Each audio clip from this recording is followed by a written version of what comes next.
Bismillahirrahmanirrahim. Assalamualaikum warahmatullahi wabarakatuh. Seperti di judul, pada kesempatan kali ini saya akan bahas mengenai implan. Nah, apa sih implan itu?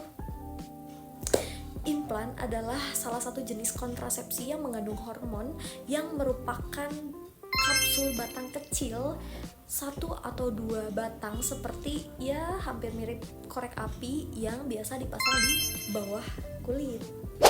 Nah, perlu diketahui kalau misalkan implan ini tuh merupakan salah satu kontrasepsi jangka panjang yang memiliki perlindungan terhadap kehamilan selama 3 tahun. Dan perlu diketahui juga bahwa pemasangan dan pelepasan implan ini tuh harus dilakukan oleh petugas yang terlatih. Nah, implan ini juga sangat aman bagi ibu yang menyusui loh teman-teman. Karena apa? Karena setelah persalinan nanti ibu bisa langsung memasang segera implan sebelum ibu pulang ke rumah. Nah, implan juga sangat aman bagi ibu yang menderita HIV/AIDS atau bahkan jika ia mengkonsumsi obat antiretrovirus. Itu sangat aman sekali ya teman-teman. Tapi ingat, implan ini tidak melindungi dari infeksi menular seksual atau IMS termasuk HIV ya teman-teman. Nah, terus bagaimana? Kok bisa pemasangannya di sini tapi bisa mencegah kehamilan? Nah, implan ini perlahan melepas hormon, ada yang namanya hormon progestin, di mana hormon ini membuat mukus atau lendir di sekitar area serviks atau leher rahim mengental. Nah, kondisi ini membuat sperma sulit bertemu dengan sel telur. Hormon ini juga mencegah pelepasan sel telur dari ovarium atau disebut dengan ovulasi. Nah, sehingga tidak terjadi pembuahan. Nah, perlu diketahui juga bahwa implan ini merupakan suatu kontrasepsi yang efektif dan bertahan lama, aman bagi ibu yang telah melahirkan atau sedang dalam masa nifas dan juga ibu menyusui. Itu sangat aman dan boleh digunakan.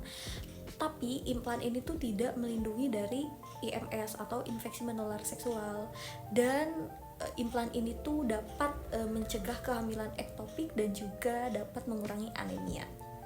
Apa saja sih efek samping daripada implan tersebut? Nah, bagi ibu yang memasang implan, mungkin nanti di bulan pertama ibu bakal mengalami perubahan siklus menstruasi, bisa lebih sedikit atau lebih singkat. Kemudian siklusnya tidak teratur, atau bahkan bisa lebih daripada 8 hari, atau mungkin tidak head sama sekali, atau sering disebut dengan amenore.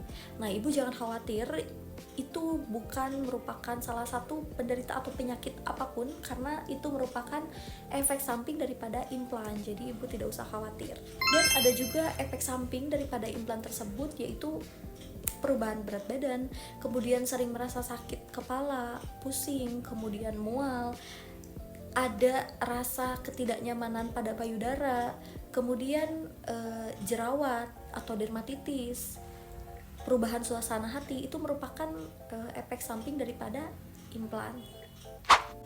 Nah, perlu diperhatikan juga bagi ibu yang sudah memasang implan, ini tuh harus tetap dijaga selama 4 hari. Jangan dulu terkena air, dan daerah tempat pemasangannya tuh harus tetap kering selama 4 hari.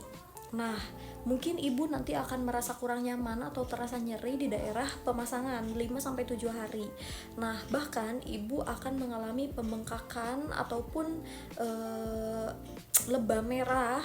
Tapi itu jangan khawatir, karena itu merupakan hal yang normal dan bahkan bisa hilang tanpa melakukan pengobatan. Tapi kalau misalkan nanti ibu ada peradangan atau kemerahan atau bahkan keluar nanah, baru ibu segera datang ke fasilitas kesehatan seperti itu. Baik, mungkin itu saja yang bisa saya sampaikan. Terima kasih. Assalamualaikum warahmatullahi wabarakatuh.